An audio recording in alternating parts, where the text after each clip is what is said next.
Okay, सबैभन्दा सुरुमा अब तपाईँहरूले VS कोड अर्थात् भिजुअल स्टुडियो कोड चाहिँ इन्स्टल गर्नु छ भने तपाईँहरू आफ्नो क्रोम ब्राउजरमा जानु होला, किनकि सबैको पनि भनेको त्यही क्रोमै हो चलाउने डिफल्ट ब्राउजर। अनि त्यस पछाडि चाहिँ अब तपाईँहरूले के गर्नु पर्यो भन्दा यहाँनिर गएर VS कोड सर्च गर्नु पर्यो। VS कोड सर्च गरिसकेपछि यहाँ सुरुमै आउँछ भिजुअल स्टुडियो कोड भनेर, क्लिक गर्नु होला। ओके, त्यस पछाडि अब यहाँनिर देखाउँछ तपाईँहरूको यस्तो इन्टरफेस हुन्छ भनेर। यहाँनिर भिजुअल स्टुडियो कोडको अफिसियल वेबसाइटमा चाहिँ देखाइरहेको छ। हामीले केही गर्नु पर्दैन, हामीले चलाउने भनेको VS कोड विन्डोजमा हो, किनकि मोस्ट अफ द नेपालीको भनेको विन्डोज नै हुन्छ, किनकि म्याक ओएस अनि अथवा लिनक्सहरू त प्रायः कमैले चलाइन्छ, लिनक्स चलाउने मान्छेहरू हुन्छन् डेभलपरहरू, तर हामी भनेको मोस्ट अफ द नेपालीले चलाउने भनेको विन्डोज हो। त्यही भएर विन्डोजको लागि इन्स्टल गर्छौँ। डाउनलोड फर फ्रीमा क्लिक गर्नु होला तपाईँहरूले। हो, यहाँ क्लिक गर्ने बित्तिकै तपाईँहरूको यहाँ माथि भिजुअल स्टुडियो कोड डाउनलोड हुँदैछ। अब मैले चाहिँ अगाडि नै डाउनलोड गरिसकेको हुनाले मलाई कट्टा गरिदिन्छु। अनि त्यस पछाडि तपाईँहरूले जब डाउनलोड गरिसक्नुहुन्छ त्यो डाउनलोड गरेको हिस्ट्री यहीँ पनि बस्छ, अथवा यहाँ बसेको छैन भने बस्न त्यहाँ बसिहाल्छ, तर यो क्रोम अपडेटेड भएर यहाँ बसेको हुनसक्छ। नबसेको छ भने पनि टक्कसँगले तपाईँहरू कहाँ जानु भने आफ्नो पिसीमा जानु होला। अनि यहाँ डाउनलोड्स भन्ने अप्सन हुन्छ, त्यहाँ क्लिक गर्नु। त्यस पछाडि यहाँनिर दुईवटा मेरो डाउनलोड भएर बसिरहेछ। मैले चाहिँ अब यो मुनिको यो डिलिट गरिदिन्छु, किनकि यो दुईवटा डाउनलोड किन राखिराख्नु भनेर। अनि अब यो भिजुअल स्टुडियो कोडलाई चाहिँ म ओपन गर्न गइरहेको छु। डबल क्लिक गर्नु होला। ओके, डबल क्लिक गरिसकेपछि तपाईँहरूले यस्तो इन्टरफेस देखिन्छ। अब के गर्ने भने यो सबै टर्म्स एन्ड कन्डिसन्सहरू पढिरखिँदैन। अब यहाँ भएका कुराहरू सबै यताउति के छ कसैले पढ्दैन है। त्यही भएर यो आई एक्सेप्ट द एग्रिमेन्ट गर्ने अनि नेक्स्ट गरिदिने। नेक्स्ट गरिसकेपछि तपाईँहरूको यो भिजुअल स्टुडियो कोड कहाँ गएर बस्छ भनेर देखाइरहेको छ। सीको युजर्स भन्ने फोल्डरभित्र अर्को एसएसबी बुक भन्ने मेरो ल्यापटपको नाम, त्यस पछाडि यो एप डाटा लोकल प्रोग्राम्स भनेर त्यस पछाडि बस्दो रहेछ यो माइक्रोसफ्ट भिजुअल स्टुडियो कोड। त्यो हामीले हेरिराख्नु परेन, पछि अब हेर्दाखेरि के भन्छ डेस्कटपमै भइहाल्छ। अब पछि गएर केही डेटाहरू एक्सटेन्सन्सहरू डिलिट गर्नु पऱ्यो भने त्यहाँनिर गएर गर्न सकिन्छ। त्यसको लागि अब तपाईँले नेक्स्ट गरिदिनु होला, अनि फेरि नेक्स्ट गरिदिनु होला। अनि अब यहाँ चाहिँ के छ भने तपाईँहरूको जस्तै अब यो यहाँ क्रिएट अ डेस्कटप आइकनमा टिक लगाइदिनु भयो भने तपाईँहरूको यो भिजुअल स्टुडियो कोड चाहिँ पछि तपाईँले इन्स्टल गरिसकेपछि सेटअप गरिसकेपछि त्यो हाम्रो त्यो तपाईँको विन्डोजमै भनेको डेस्कटपमै अगाडि गएर बस्छ हो। त्यो हुनाले यसमा टिक लगाइदिनु होला यसरी। अनि अरू यो दुईवटा कुराहरूमा हेरिराख्नु पर्दैन, यो मुनिको आफै अटोमेटिकली आफै डिफल्ट भएको हुन्छ। नेक्स्ट गरिदिनु। त्यस पछाडि यो अब डेस्टिनेसन लोकेसनहरू देखाएको छ, मेन्यु फोल्डरहरू देखाएको छ, एडिसनल टास्कहरू देखाएको छ, त्यसमा केही ध्यान दिनु पर्दैन। सरासर तपाईँले इन्स्टल क्लिक गरिदिनु। Setup is preparing to install के भन्छ installs Visual Studio code on your computer भनिरहेछ। एक्सट्र्याक्टिङ फाइल्स, अघि त्यो देखाएको लोकेसनहरू थियो नि त्यहाँनिर गएर यो बस्दैछ अब यो अवस्थामा।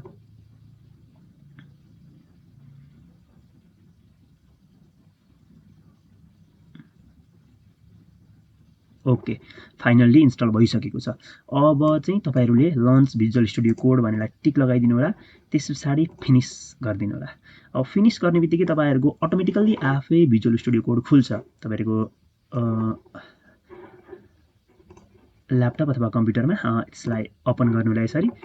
अब सुरुमा तपाईँहरूले यस्तो इन्टरफेस देख्नुहुन्छ। सबभन्दा सुरुमै get started with VS code भनिरहेछ। अब सबभन्दा सुरुमा म तपाईँहरूलाई थिमको बारेमा बताउँछु। अब यस्तो भिजुअल स्टुडियो कोडमा चाहिँ अब जस्तै तपाईँले के भन्छ यो लाइट मोडर्न राख्न सक्नुभयो, लाइट हाई कन्ट्रास्ट राख्न सक्नुभयो, डार्क हाई कन्ट्रास्ट राख्न सक्नुभयो। तर अहिलेको चाहिँ डार्क मोडर्न सेभ गरेर यसले वेलकमलाई यो कटा गरिदिनु होला। अब तपाईँको यहाँ यस्तो इन्टरफेस खोल्यो, यो ठुलो इन्टरफेस। अब यो ठुलो इन्टरफेसमा के गर्ने कसो गर्ने म बिस्तारै भन्दै जान्छु। आजको लागि चाहिँ मैले तपाईँहरूलाई 4-5वटा कुराहरू के सेटअप गर्ने भनेर लिएर आएको छु।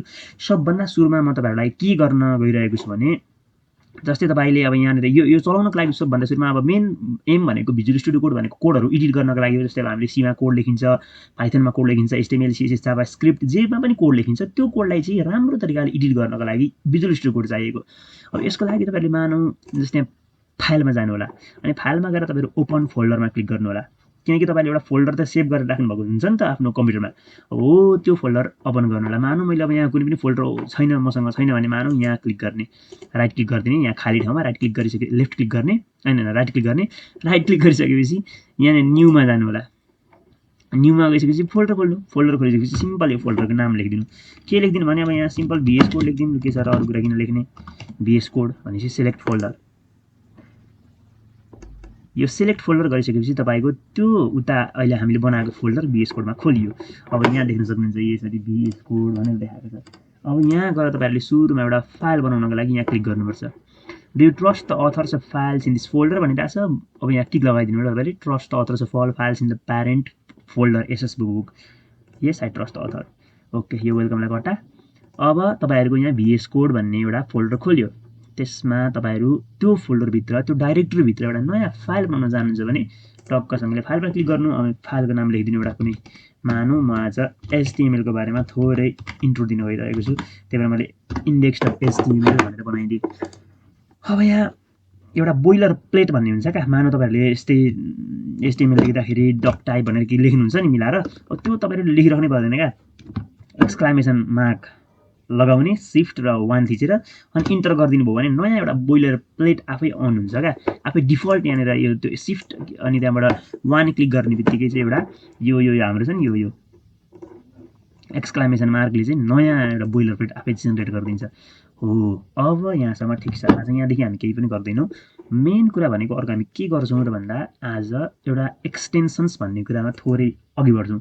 एक्सटेन्सनमा अब 4-5वटा कुराहरू म तपाईँलाई नयाँ एक्सटेन्सनको बारेमा भन्न गइरहेको छु। सबभन्दा सुरुमा तपाईँले जस्तै अब मानौँ यो HTML मा कोड त लेख्नुहुन्छ नि। मानौँ यो बडी ट्यागमा गएर तपाईँहरूले एउटा के भन्नु प्याराग्राफ बनाउनु भयो है। प्याराग्राफमा चाहिँ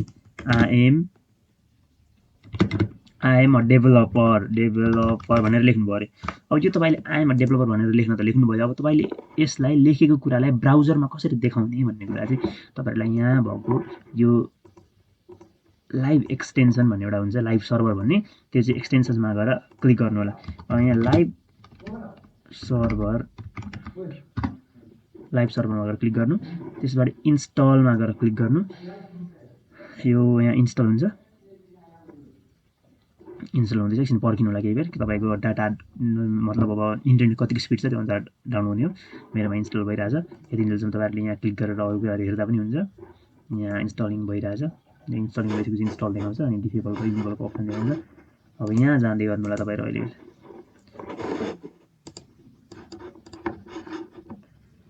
यो लाइभ सर्भर इन्स्टलिङ भनिरहेछ। हो, यो इन्स्टल हुँदै गर्छ। म तपाईँलाई अर्को एउटा के भन्छ यो थिमको बारेमा भन्न गइरहेको छु। अहिले तपाईँको यहाँ डार्क सेटअप छ नि, यो थिम, यो एउटा थिम भन्छ क्या। अब तपाईँको यो थिम तपाईँले अलिक राम्रो चेन्ज गर्न खोज्नुभयो भने एउटा अर्को मैले थिम भेटेको थिएँ एउटा। कुन थिम भने वान डार्क प्रो भन्ने। अब थिमहरू त धेरै नै हुन्छन् एक्सटेन्सन्समा, तर पनि अब तपाईँले मोस्ट अफ द पपुलर भन्नुपर्दा एउटा वान डार्क प्रो भन्ने हुन्छ है, त्यो चलाउनु होला। वान डार्क प्रो भन्ने थिम चाहिँ वान डार्क प्रो यो चाहिँ इन्स्टल गर्नु होला। इन्स्टलमा थिच्नु होला। यो इन्स्टल हुँदैछ। यस्तो खालको इन्टरफेस देखाउँछ, यस्तो खालको यो हुन्छ क्या।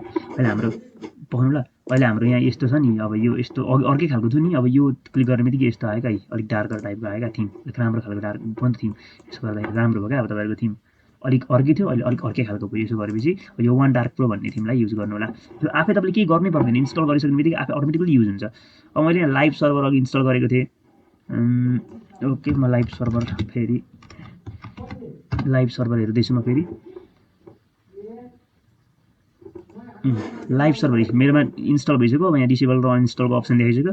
यसलाई क्लिक कटा गरिदिनु। अब यो एक्सटेन्सनलाई अहिले एकछिन बन्द गरिदिउँ है त। अब यो कोड तपाईँहरूले लेखेको यो आई एम अ डेभलपर भनेर लेखेको कुरा त देखाउनु पऱ्यो नि त, कहाँ चलिरहेछ, कहाँ भइरहेछ भन्ने ब्राउजरमा देखाउनु पऱ्यो। यसको लागि तपाईँहरूले यहाँ अघि चाहिँ गो लाइभ थिएन, हामीले लाइभ सर्भर एक्सटेन्सन इन्स्टल गरिसकेपछि मात्रै हाम्रो यो भिजुअल स्टुडियो कोडको इन्टरफेसमा के आयो त, गो लाइभ आयो। अब यो गो लाइभलाई थिच्दिनु।